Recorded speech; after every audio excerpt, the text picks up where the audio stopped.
We are Freedom Central, coming to you live this Sunday evening, the 23rd of September 2012. Wow, can you believe the year is getting on so quickly? As always, guys, my name is Mel V, and I will be your host for the next few hours. And as always, dealing with all the technical aspects, and trust me, we're having a few of them tonight, is my wonderful husband, Richard. And of course, he will be fielding the chat forum as well. Say hi, Richard. Hello, everybody.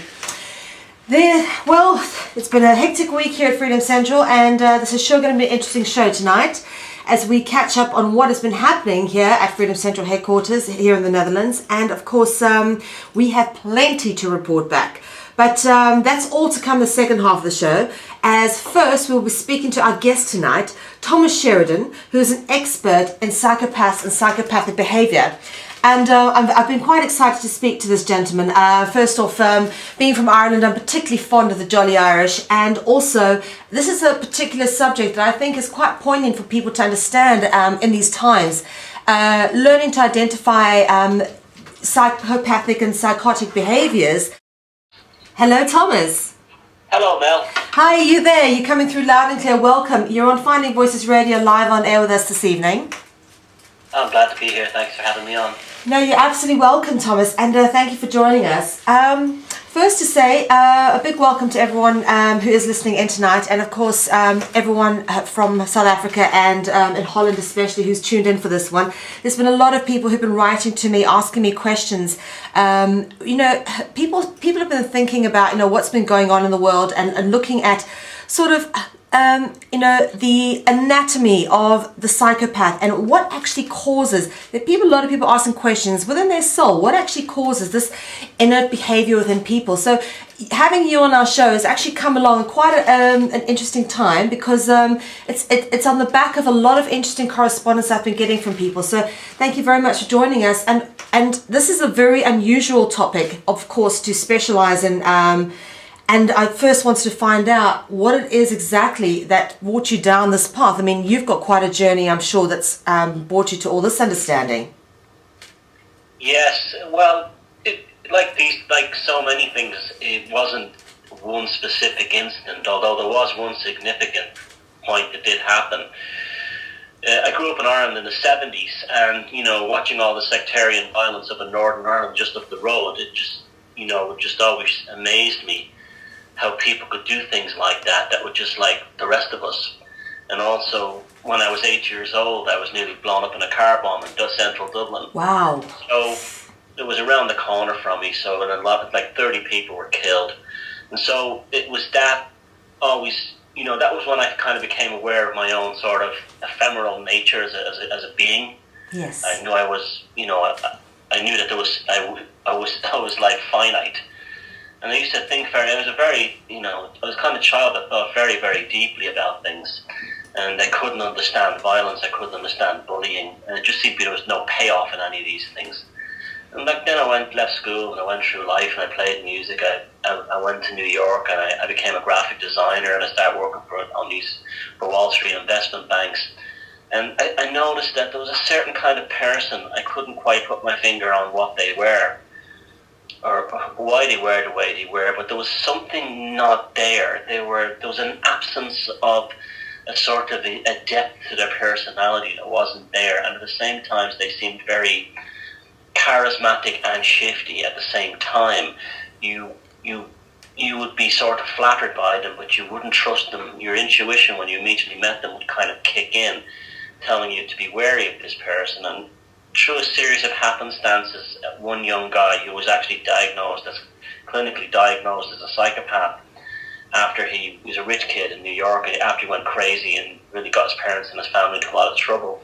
He had been clinically diagnosed, and he just blurted it out to me one day, while we were having lunch. I think he was trying to impress me because I was telling him stories about, the wild times I had when I was in bands and stuff like that. And from that point on, it became a kind of I wouldn't say an obsession, but it was a fascination, because what he described what he was, having no feelings, no remorse, not really caring about anything other than his own basic needs, not even caring about his own family, and not knowing what it was to feel pain or suffer or cry. It seemed to me that's exactly what the people who I'd come across all my life that puzzled me. that way, seemed to all have this. So I just kept watching, and every time an article came up in the newspaper, or so I stumbled upon something from, a report or a medical journal, I just kept them, and not obsessively, but I used to keep stuff and archive them in my mind and stuff. And then when this information really became out in the late 1990s, when it became quite easy to access this stuff during the internet, all the things started to fall into place for me. It suddenly dawned on me, yes, indeed, there are a fairly small, but powerful minority in society who have a completely different sense of self-values. They've no values, really. They've no morality, and they just see everybody as a person, every person as a target or a potential target to be targeted, manipulated, used, and discarded. And this was the psychopath. And I felt that although there was quite a lot of information on this subject out there, it wasn't being put across in a matter-of-fact, layperson kind of way. It was fenced off in the world of academia. So I decided I was going to write a very simple book about the subject that would just get the basic story out there, explain what's going on in such a way that anyone of any educational level could understand it, basically, and it could be easily translated into different languages. And it was not a book where I was going to, show how clever I was knowing this stuff, because the stuff that was in there wasn't particularly original, although some of it was some of my own insights and how I applied it to the system was. But I felt there was an urgent need to get this information out there to ordinary people, and that became the book Puzzling People, and which, it kind of, in the alternative movement, it got noticed, and it got me noticed, and it became a book that a lot of people have told me that means a lot to them in their lives, because it actually helped them heal and understand the experience they were put through, having been in a relationship with a psychopath, or having worked for one, or been married to one, or had one in the family, or just had a friend who was one that left them deeply damaged. So that's really how it came about. I was guided through this process into this field, and I just felt that there was an urgent need to get this information out to ordinary people, and I felt like I could play a small part in doing that. Sure, absolutely. Something you touched on there, which I would like to just address a little bit more. You said something very interesting about psychopaths have no feelings, and that's is that feelings of empathy and pain as well? I mean, it's both ends of the spectrum. I should have phrased that better. They do have sort of like proto emotions, in that they feel anger, rage, jealousy, and a certain kind of rush that's caused by a rush of adrenaline in their brain when they pull off a fast one or scam somebody. But they don't have compassion. They don't have remorse or regret. They will commit the most appalling acts, and they will have no feelings for the person they've damaged. They can destroy an entire company, an entire community, an entire organization, or just an individual, and they just don't, like, what's the problem? I don't care. It's not my problem.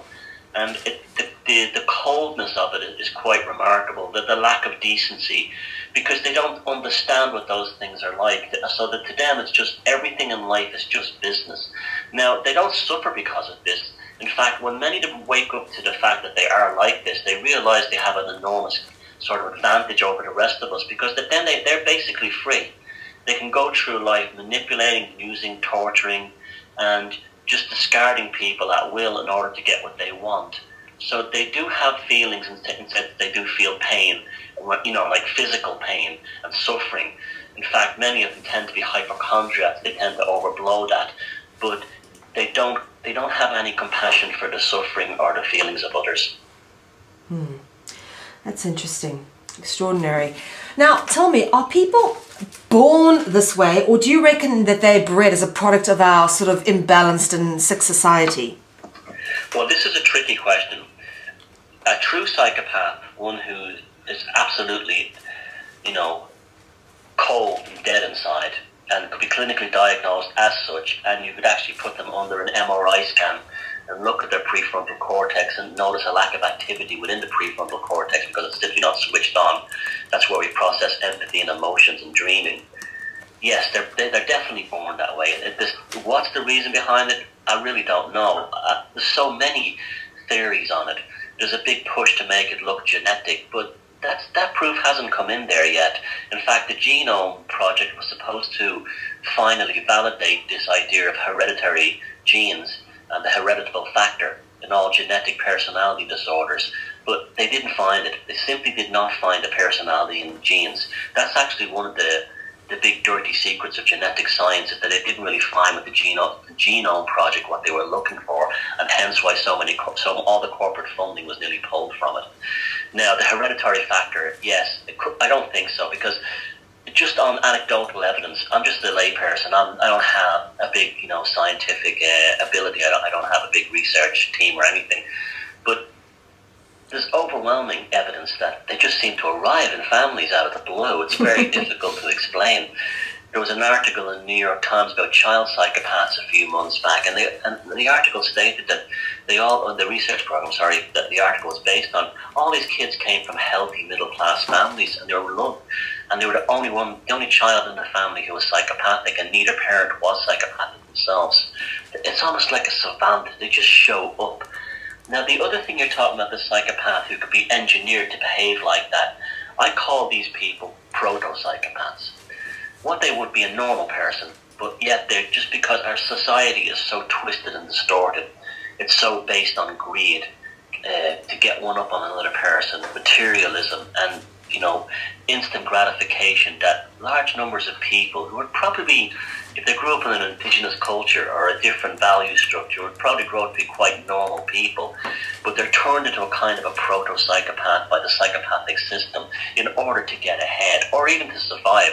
Some of these proto-psychopaths may have been a result of a bad family upbringing. They abuse in the home, or they suffered through a war or something like that, and they're lashing out at the world. But they wouldn't be the same thing as a pure psychopath. As a pure psychopath can grow up in any environment, come from any social class, any ethnic group, any race, religion, you name it, and they just seem to appear. So yes, a true psychopath is born. The reasons for that are still out. No one's particularly sure. And yes, there are large numbers of people who would probably be normal, but they behave and exhibit and carry on like psychopaths, because the society that we live in is ultimately, at this point, a machine for the manufacture and cultivation of psychopathic behavior. Interesting.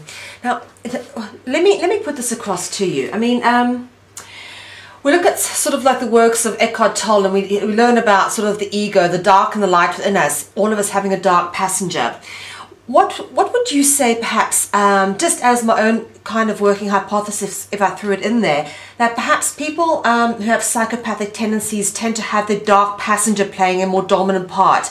It's perhaps because they've not had that exposure to the necessary light, or do you believe that perhaps they just are always dark like that, they're always going to be, and there's no hope for them? Because I still think that even if you are a psycho, you actually can come all the way back.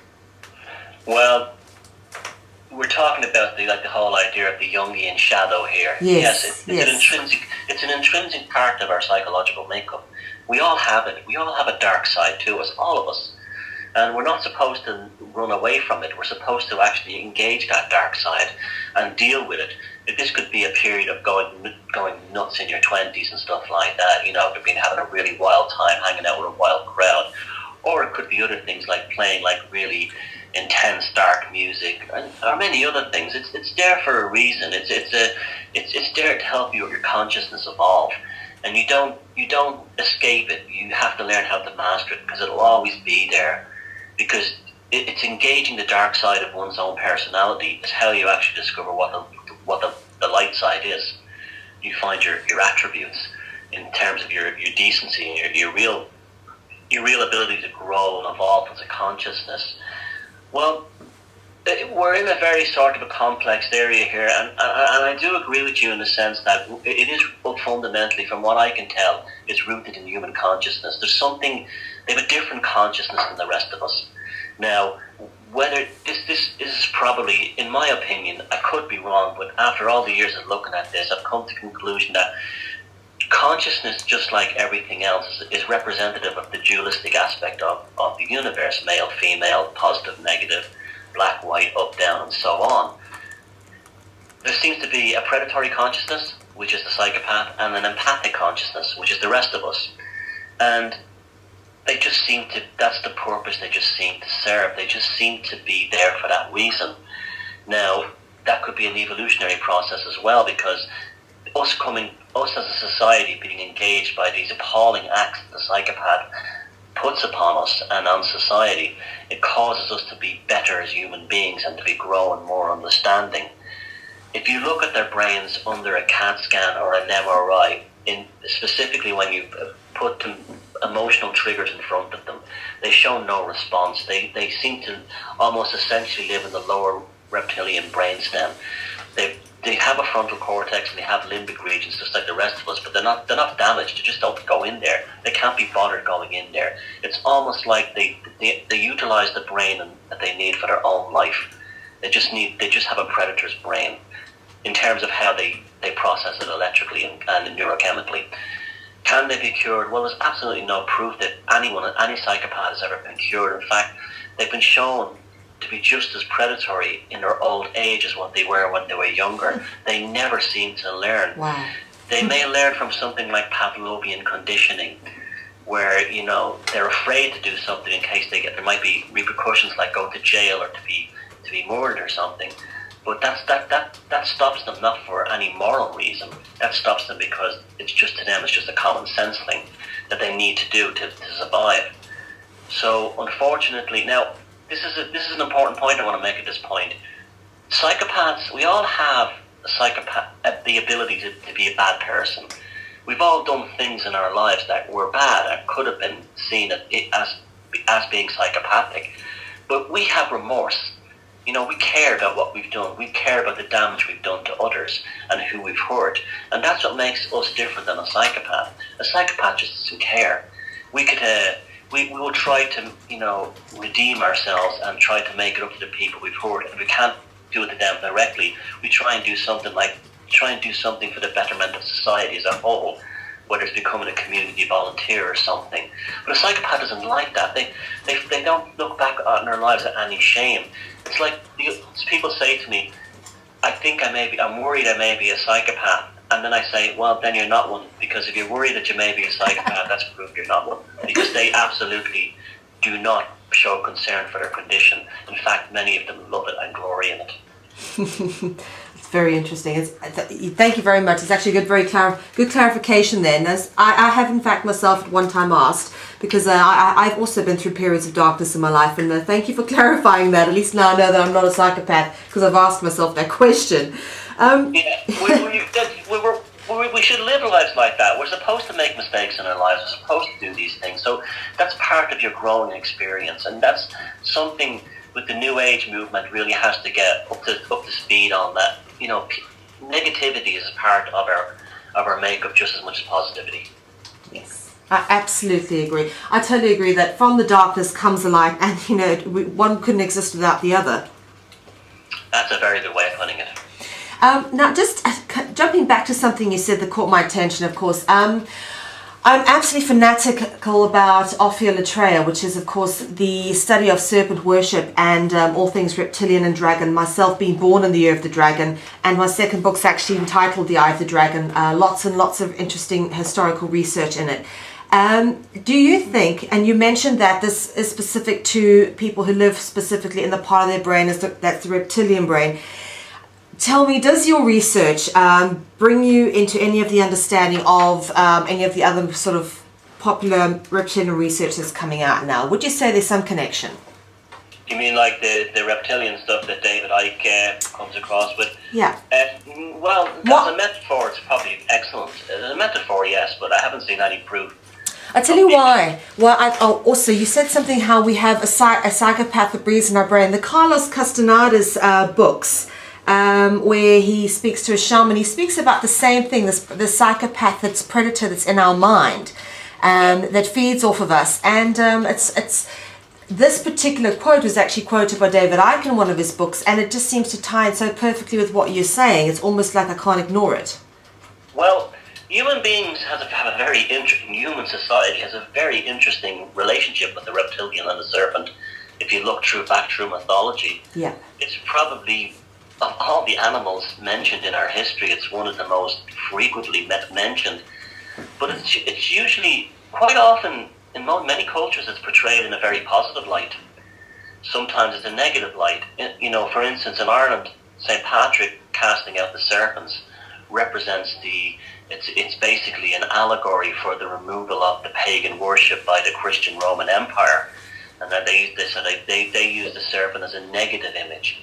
If you look at the Garden of Eden, the serpent is the one who tempts Eve to question this bullying God, and so the serpent in the Judeo-Christian sense represents the liberation of human free will. In the Hindu and Vedic tradition, the serpent is often seen as evil and wicked and lives in dark places and filthy places. That's because they would live up close with very poisonous reptiles in real life, like cobras and stuff. And then the dragon in the east is a symbol of Asia, is a symbol of happiness and friendship and good luck. So yes, we have. It is interesting that, I don't agree with a lot of things David Icke says about, we have to shapeshift and things like that. But he's definitely onto something with the relationship between our existence as a species and the serpent. There's something to it, all right. And it may well be rooted in the fact that we do still have a reptilian brain that's literally trying to overtake us. When you think about it, what is our condition? Is the condition of the world today, the reptilian complex, trying to seize back power from the prefrontal lobes of the brain, the part of the brain that makes us modern humans, empathic and creative, and gives us language and art and everything. So it's an interesting idea. It's something I'm certainly very fascinated by. In my latest book, Devita Demons, I go quite deeply into the mythology of the psychopath as it's shown in allegory. So yes, there's definitely something to that. I would not completely discount it, and I definitely think it's there for a reason and something very important that we should be understanding in terms of what it means, both in an allegorical and perhaps even a psychological sense. Extraordinary. That's very interesting. Now, tell me, you're talking there about an evolutionary struggle. So potentially we've got within us this empathic being, a non-empathic being struggling to evolve. Which one's going to emerge? The victor, one would think potentially the one that learns to work with everything else as opposed to the one that's just totally self-serving. I think that's true. I think the psychopath is the self-serving one. Yes. And the rest of us are the ones that learn to work together. Mm-hmm. And it is an evolutionary struggle because we've had, unfortunately, we're where we are in the world today in terms of, our struggle as a species, not because the elites gave this stuff to us, but we often have to fight for it, sacrifice and struggle for it. We have workers' rights today because our ancestors in the past had to actually riot and go on strike and suffer very badly in order to form unions and so on. So this constant battle has never really been played out inside our own heads. An empathic person is always empathic, but it seems to definitely play out on the macrocosmic level within the societies and within the overall cultures. You look at the history of human civilization, it's literally been a struggle of us against the powerful psychopaths, and to try and stand up and be respected and be treated as if we're a species that deserves to be treated well. Okay. Now, let's talk about things potentially that could trigger this sort of behavior. Well, they are born like this, so the behavior would be with them like that all the time. But I can give you an example of how they function, which is probably a better idea, and how people often notice them in their lives. Okay. A psychopath would be someone that you may meet at first, and you might have a strange sort of intuitive notion. Say you're in a relationship, you meet a guy, right? At first you meet him and you have a saying, he's a bit odd, he's a bit strange. And then you might find that he's very flattering, extremely flattering. And then he'll often be quiet when you first meet him. And what he's doing then is he's sussing you out. He's looking for your triggers. At this point, he will start to look for missing aspects in your personality, things that didn't work out. If you had an unhappy childhood, say you didn't have a father, he will pretend to be your father. He will fill in that missing gap. If your last relationship wasn't very sexually interesting, he will be, the lover that any woman would always want. If your children don't have a father, he will pretend to be the perfect father figure. If your hobbies are environmentalism, he'll pretend to be an environmentalist just to win your confidence. And then what happens then is, because of the flattery and all this attention that the woman is receiving, she has rushes of dopamine in her brain. And oxytocin receptors in her brain are also going wild. She's falling in love very, very quickly and very rapidly. Relationships with psychopaths happen instantaneously, very, very quick. He will often declare his love on the spot and want to get married within a couple of days. Many women often find themselves having these whirlwind romances with psychopaths who, that will happen overnight, literally, in a weekend. It's not uncommon for women to contact me and say, I met him on a Friday and got married on a Sunday. And what happens then is, once they have established a relationship, either through marriage, through co-owning property, the psychopath then begins to change. The psychopath then begins to look for an exit strategy after it has got what it wanted from this person. So it may have married this woman for a place to live just for a while, or after her money, after her business, or to learn something from her. And then once he has established that, he then begins the devaluation stage. We've had the idealization and now the devaluation. And he will start playing with her psychology. He will start driving her insane. He will be very cold. All this incredible loving and bonding that took place in the early days will suddenly be stopped and taken away. And she'll be asking herself, what's gone on here? He was like the greatest boyfriend in the world, and now he's the world's worst husband. She can't get any response to that. And what's happening is she's crashing because she's become addicted to the oxytocin and the dopamine in her brain, that she's now having a crash. And what's happening is norepinephrine, the stress hormone from the lower brainstem, is now shooting up all the time because she's now on edge. And this is the point where he can get her to do anything he wants, and she becomes a kind of a psychological prisoner through this sort of mean and sweet cycle. He will learn to tray her, and before she knows, an almost kind of Stockholm syndrome sets in, where he can have her do anything he wants, and while he's bleeding her finances dry or whatever he's doing to her, he will then be looking for an exit strategy to get out. And this is literally what they're like, and this is how most people come into contact with them, through relationships like this. A very fast relationship that was a whirlwind romance and ended in catastrophe, often with the person, the target, suffering from post-traumatic stress injury, and they'll be wondering, what the hell was that? And they'll literally spend years trying to recover. Well, and he will do this to not just one woman or two women, he will do this on an industrial scale. So what do you reckon is the percentage of people out there? Because you said that obviously these people are born like this. There must be some, as you say, specifically different brainwave activity to people who don't exhibit this kind of behavior. What are we looking at in terms of numbers? The official numbers would be is 4% of the population are psychopathic to some degree. So that would probably be 1 or 2% would be like full-blown natural psychopaths, and the rest would probably be a kind of a proto-psychopath, an extreme version of a proto-psychopath. I think the numbers are actually high. I think it's closer to 2%. But they say 4%. If you round off all the numbers in the West, it comes out as 4%. So it's 4% are psychopathic to some degree, and the rest of the other 96% of us are just normal people who go through our lives with the follies, mistakes, the loves, the hatreds, and everything that we do. Now that 4%, even though it's pretty small, if you multiply that number across the world, it's pretty huge. And you take away, you have to remember that one psychopath in their life of 70 years or so can leave an unbelievable trail of destruction across the world and across dozens, if not hundreds, of lives. That's what makes them so dangerous. They all hide this behind a mask of sanity.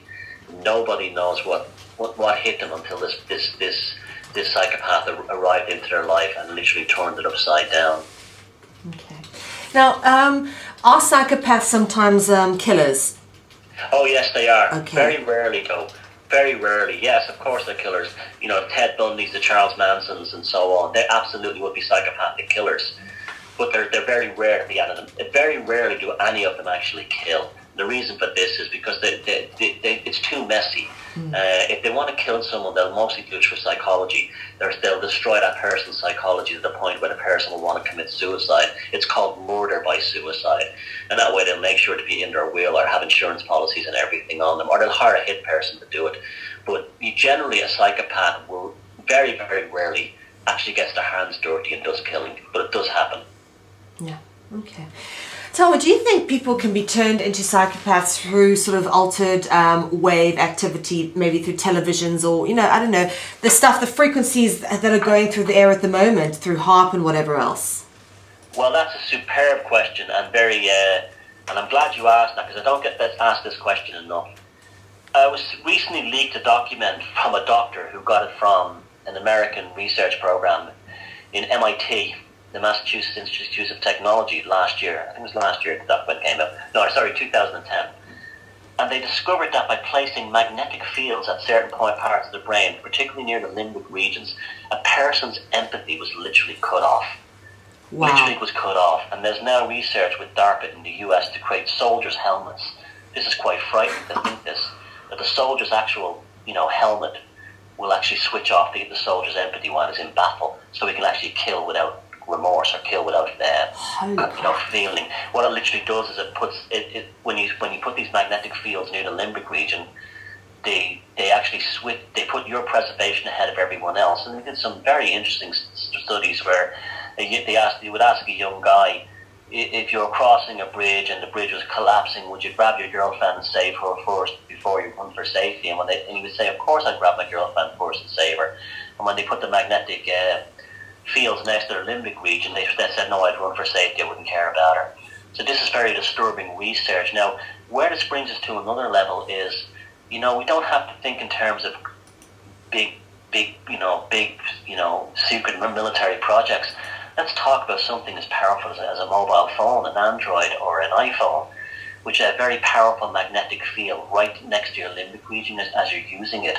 Now, apart from the issues with cancer and stuff like that, brain tumors, the same thing is happening there. One side of the brain, of the limbic region, is actually being switched off. And this may be contributing to a lot of this sort of proto-psychopathic behavior in society.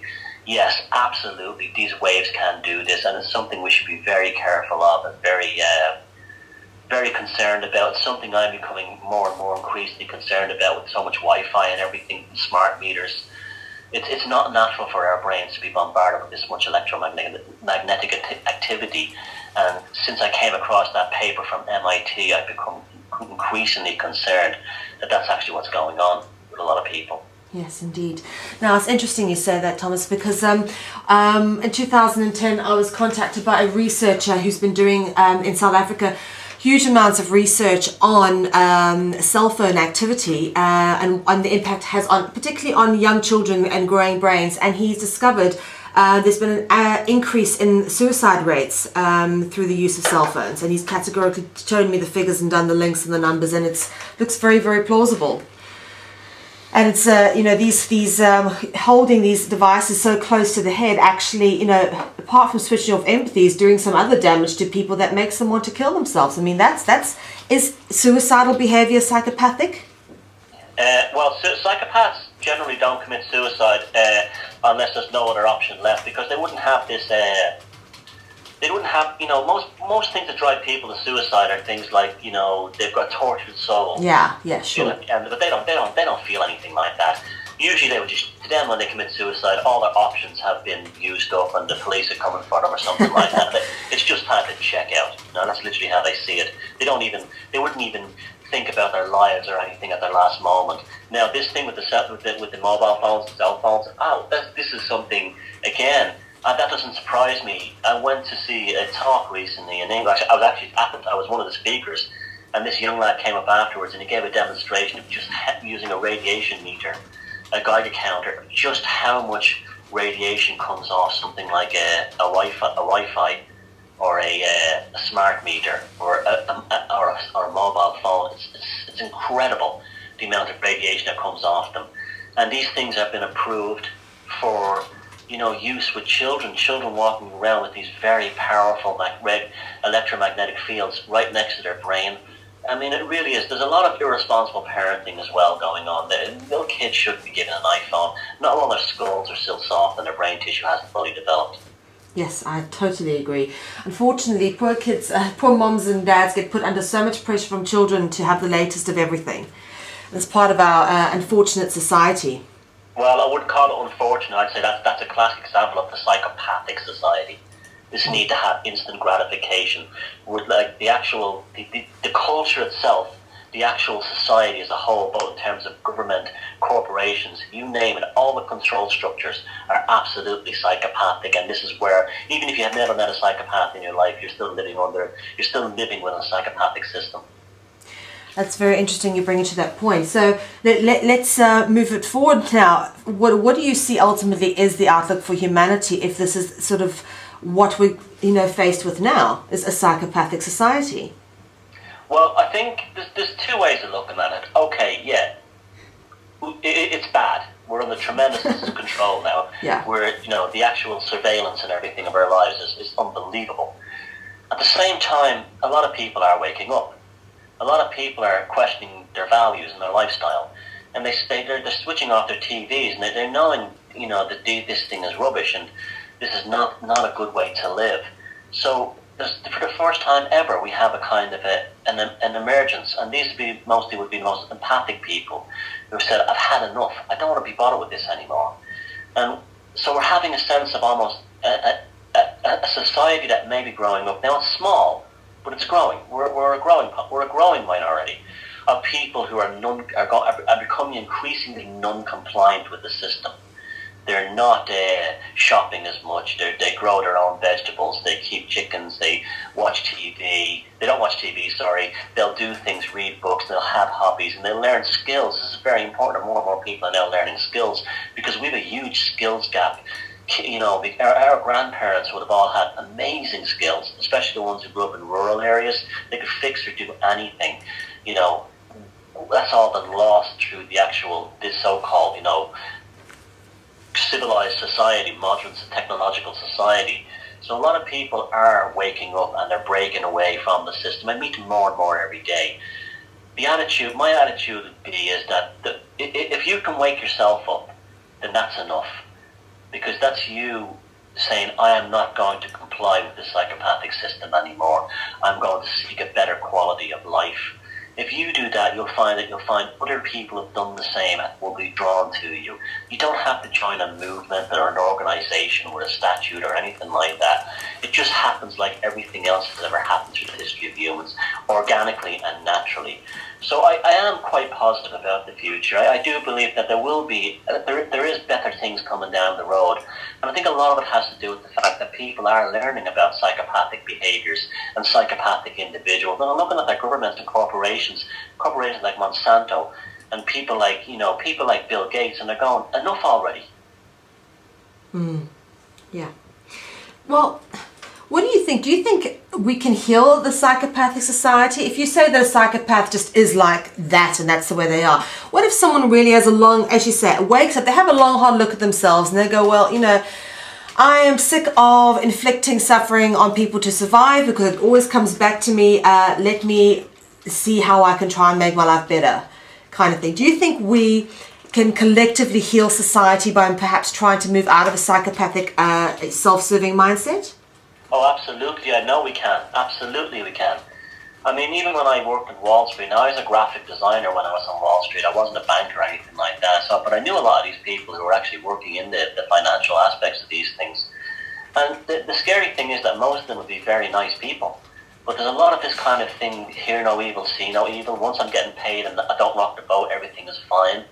What it will take really is not so much for people like us to change the world, but to try and get the other ones, the ones who would be compliant with this system, to say enough, to hell with that, I don't want to live like this anymore, I want my conscience free.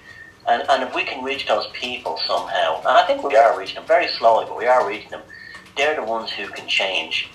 This is why we have to make sure, we have to instill a new set of values into the children who are growing up now, and saying, look, peer pressure is not going to make you happy. Having all the latest gadgets is not going to make you happy.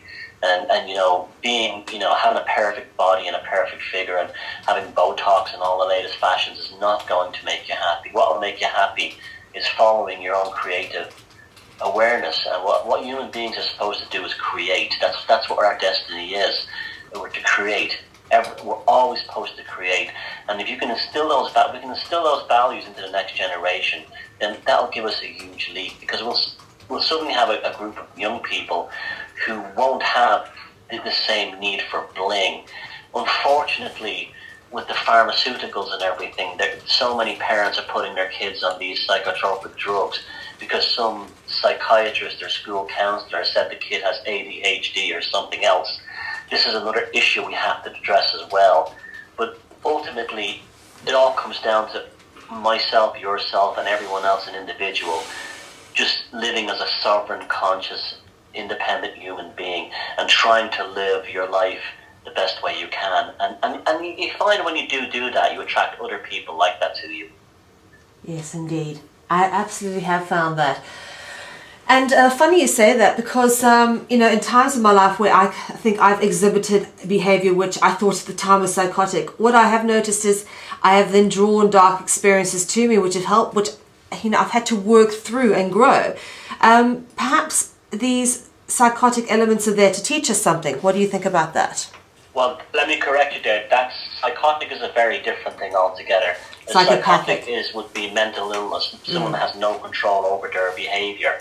A psychopath is very different. They do have control over their behaviour, but they choose to just live on the bad side, on the dark side of things. So that's an important distinction here. We shouldn't be careful not to stigmatise people who have genuine, mental disorders, because they need our love and compassion too. The psychopath is a very different creature altogether. It lives in it knows exactly what it's doing, and it actually enjoys it. Now, I'm sorry, I didn't mean to. You said about you demonstrate these things, and you've demonstrated these dark sides in yourself in the past. Well, we all have, That's just how it is. I mean, I played in a goth band in New York. It's dark as you can get. I wrote. I used to write stand-up comedy material. Well, I'm not embarrassed by these things. These were all fantastic things in my life, because they opened great opportunities for me. But yeah, I mean, we've all done these things. I've done some wild things as well, but they weren't done to hurt people, or they weren't done to damage other people. They were done out of stupidity or immaturity, or sort of like, a lot of it would have been peer pressure. Now that I look back on it, my own life in my 20s and stuff, a lot of it would have been like, I definitely had an immaturity there in that sense.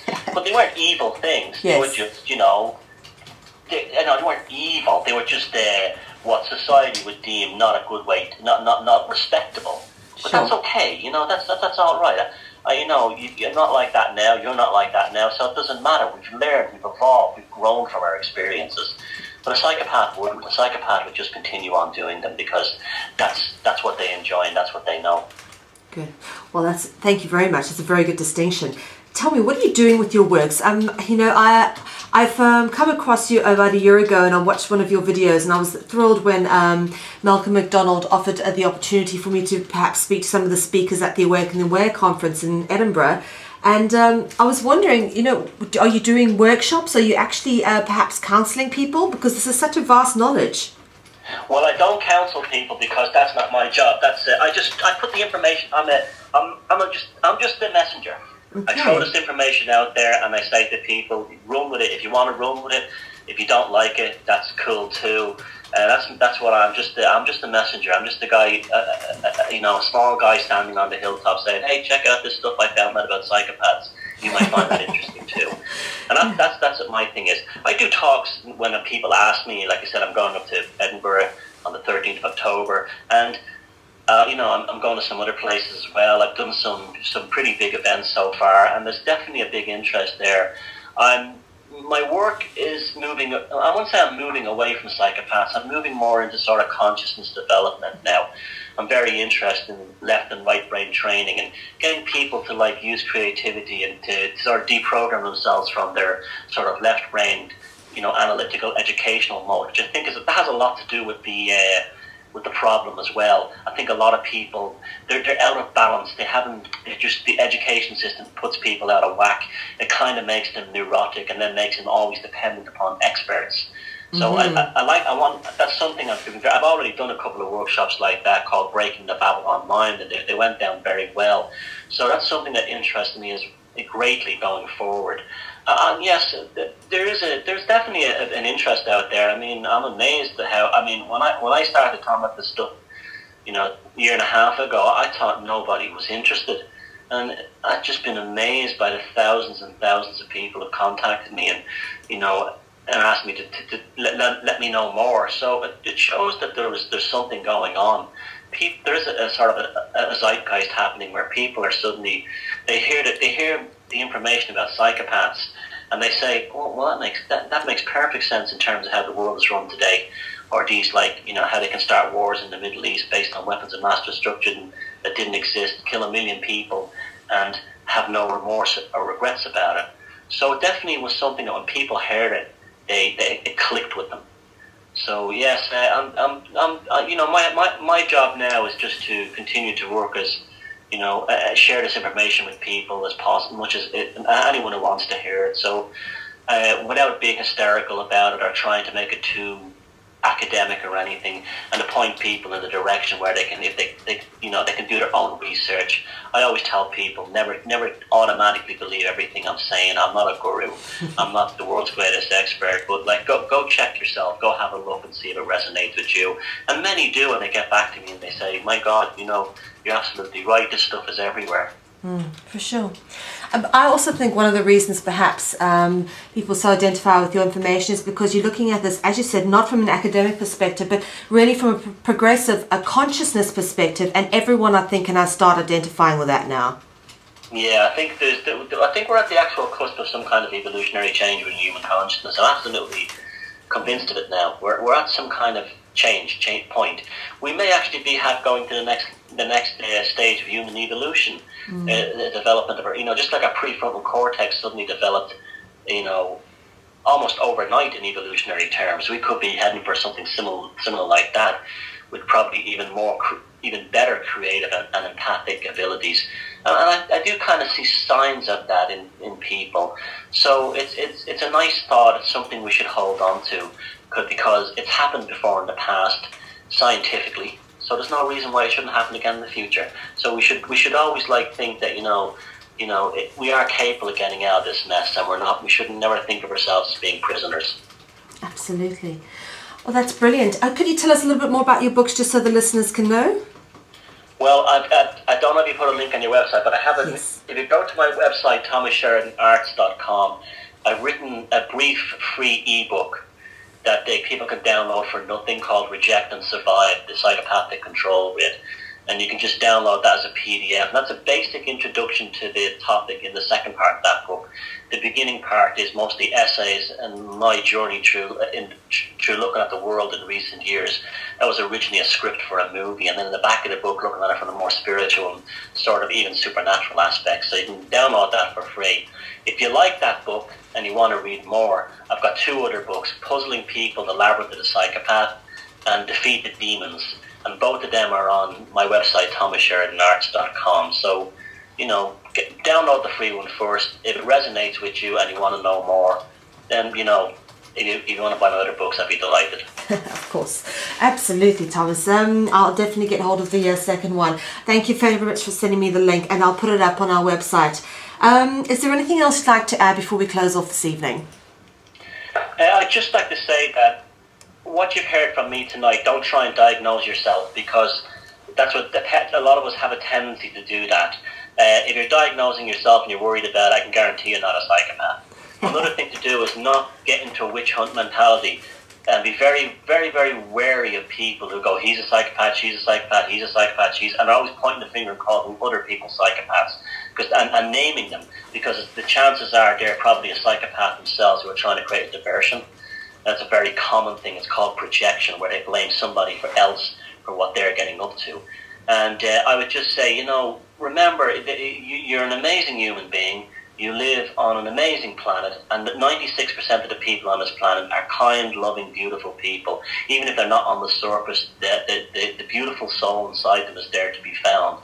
And look for them. They're the ones we need to get, because we need to take care of each other more than ever as a species. I know we have a great opportunity to do it with things like the internet, where we can reach people of all different races and nationalities and so on, and we need to look after each other. And that would be my basic closing statement on that, would be just take care of one another. That is beautiful. Thomas, thank you ever so much. That I must say, I didn't expect this to be such an enlightening and informative interview, but absolutely delighted to have you on the air with us this evening. Oh, well, thank you for having me. Well, that flew by that time. Yes, it did actually. And I'll have this up in a clip for you later on this week. I'll send it to you. But in the meantime, I'm going to say goodbye to Thomas and goodbye from everyone here at Finding Voices Radio and from Freedom Central. Thanks for being with us, and we look forward to speaking to you again. Bye, Melody. Take care then. Bye-bye.